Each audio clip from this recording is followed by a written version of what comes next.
And this next slide here is going to be helpful for, to Gil's point, more advanced capital raisers who are looking to raise institutional capital or looking to raise capital at $500,000 or more at a time, perhaps over time, and tap into multifamily offices versus single family offices, perhaps only.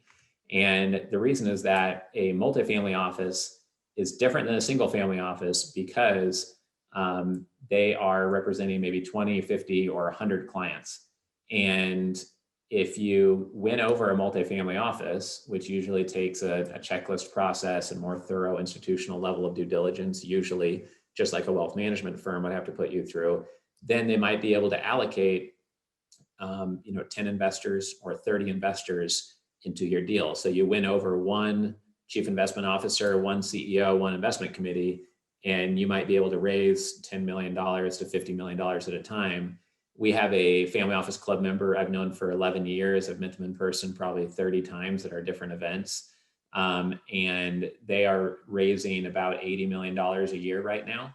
And we've known them since they were at zero, and they manage about 350 million, and they're raising capital, 20 million, $30 million at a time by winning over RIAs, registered investment advisors.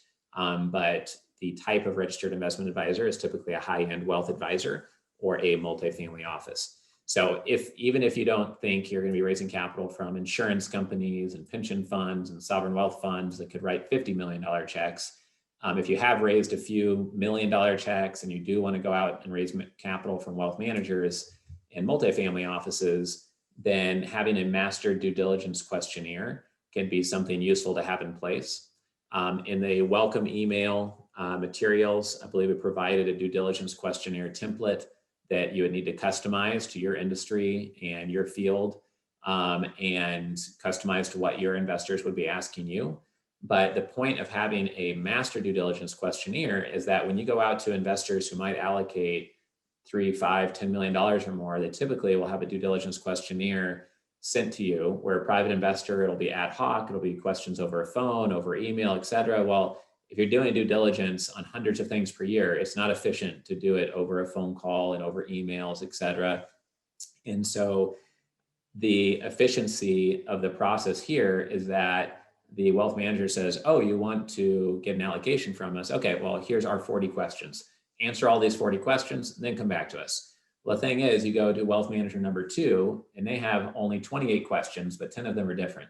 Then you go to a multifamily office, and they have 70 questions, and 9 of them are different. Then you go to a private investor, and after asking you 20 questions, they say, what else should I be asking?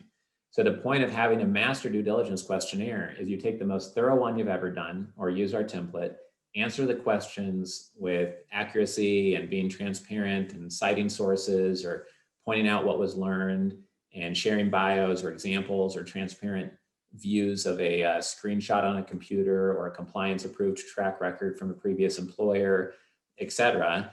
And then if you ever come across new due diligence questions and you think to yourself, wow, that was a new question, but we wrote a great answer and this is something we should be transparent on with everyone going forward, which is almost always the case. You should just be more disclosing things rather than less. Then your master due diligence questionnaire gets more and more robust over time.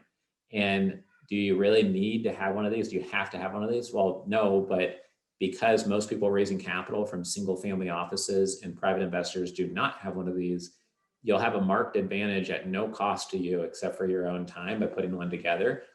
Again, this is not a product we're selling you. We're giving you the template to go do this. And so when you go to a private investor, you can say, oh, well, it's not just 1 or 2 more questions you maybe should have asked, because it sounds rude to say, oh, you should have asked these 30 additional questions. But you could say, if you'd like, we could share with you a due diligence report we paid for from this third-party firm, and you can call them through their website to confirm that really is done by them. But we also have our master due diligence questionnaire. They would have taken the time to answer in detail 40 different questions that our investors typically have, because you're not the first investor we've spoken to. We've made 40 investors happy so far coming in to our company or our investment offering. And it would probably be most helpful for you to, now that we've had this phone call, to print this out or I'm going to print it out, and better yet, put it in the mail for you. Most people won't go through that effort, but they'd much rather look at something printed out than have email number 119 to review that's 50 pages long. They're never going to look at that in my experience.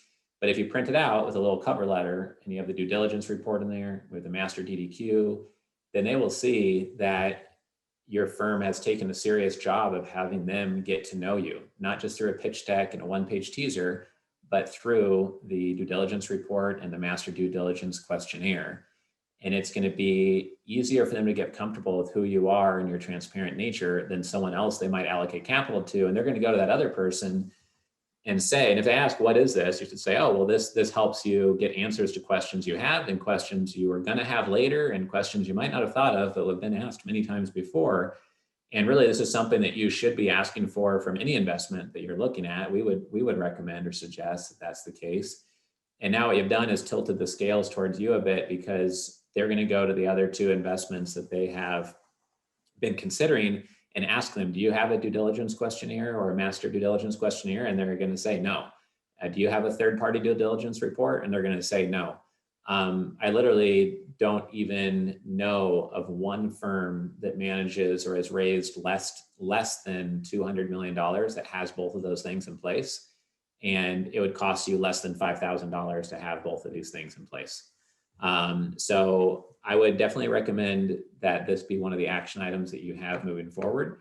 And it would give you a marked advantage to have this plus 2 or 3 other ideas we talk about here during the workshop, and have that as part of your tool set basically when you're raising capital.